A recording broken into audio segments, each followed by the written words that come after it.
Alright, so what the fuck are you doing? What's up, bitches? Crack kills, boys. What's good, everybody? Today, we're about to do something that we haven't done before. Everybody knows us as BrewBros, so today we're actually going to be brewing beer. And while you're quarantined this season and, trying to figure out something to do with the family. Look, it's time to get drunk, so let's get started. So, two main things that you will be needing is a 5-gallon kettle and a 5-gallon monster fermenter. Motherfucker! So, fortunately, this German hef recipe is very, very simple, very straightforward. It really only uses 4 ingredients. We have our dry wheat beer yeast, 0.7 ounces of pearl hops, some priming sugar for when we actually bottle the beer. This is going to be pretty universal across most brews.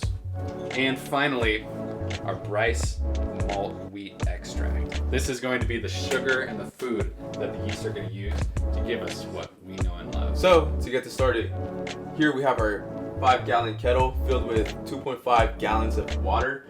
And we have our Fermonster that has already been pre-cleaned and pre-sanitized. Lastly, we have a 1-gallon water that's going to be added to the brewing process later. So, first thing that we're going to do is take our 2.5 gallons of water and place that on the stove and get it warmed up. From there, we're going to start to add our ingredients.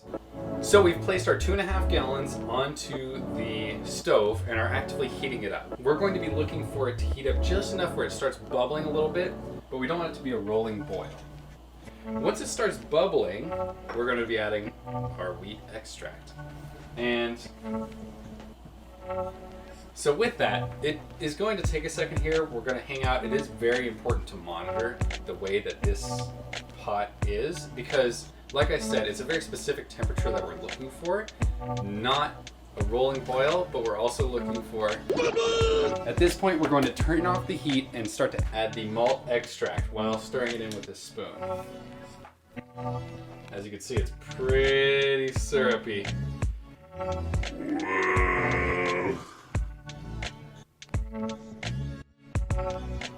Let it fill the pot. Make sure to stir it a little bit while you're doing it.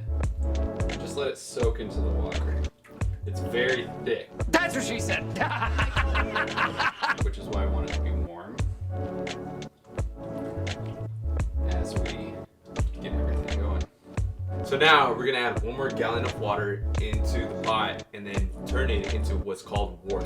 So Wort is the mixture of water and ingredients that goes into beer before fermentation. We're going to heat this Wort up and bring it to a rolling boil for 1 hour. Now we have an active boil. It's rolling, really, really looking good here. So what we're going to do in this recipe, we're going to take our 0.75 ounces of our pearl hops and add it to the brew. So we're adding it at the beginning of the boil. This is when it's just starting to roll. We're going to take it, put it in.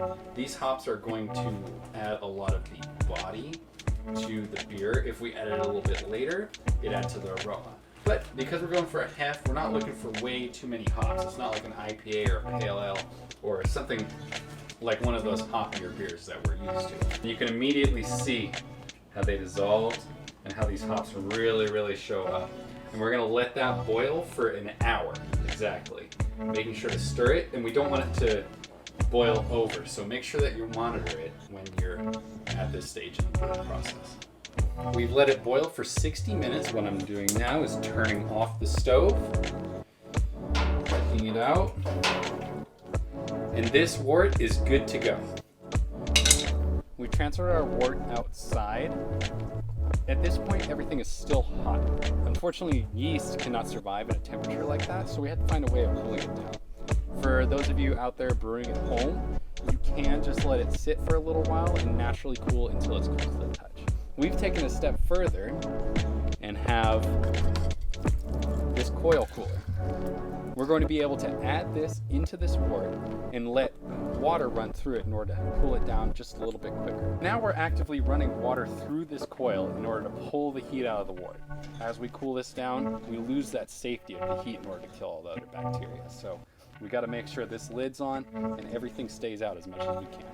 Now that the wort has cooled down to the touch, what we're gonna do is grab a siphon, put it inside here, open the lid as little as possible in order to reduce the amount of debris that goes inside of it and potentially ruin the wort, and then siphon it into the fermentation.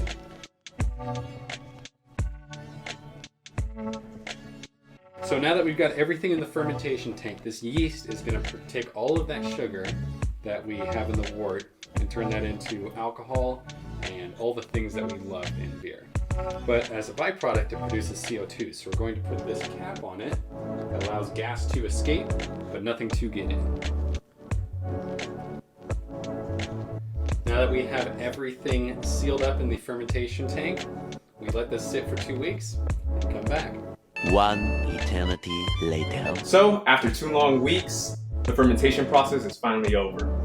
We could see that the fermentation was actually a success because you can see the yeast at the very bottom that has already eaten the sugar and has turned it into alcohol. Unfortunately, we cannot drink this beer just yet because we want to develop a better body and flavor for it. In order to do this, we're going to be adding our carbonation tablets that will essentially give more sugar for the yeast to eat and finish the fermentation.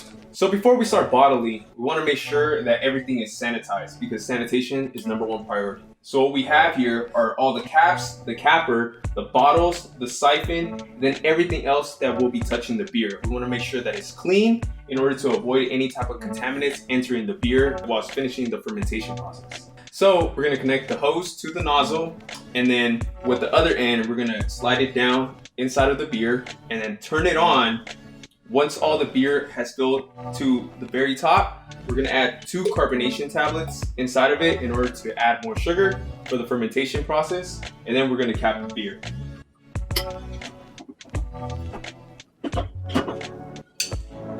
And there you go, our first bottle. In 2 weeks, we'll find out how these end up coming out.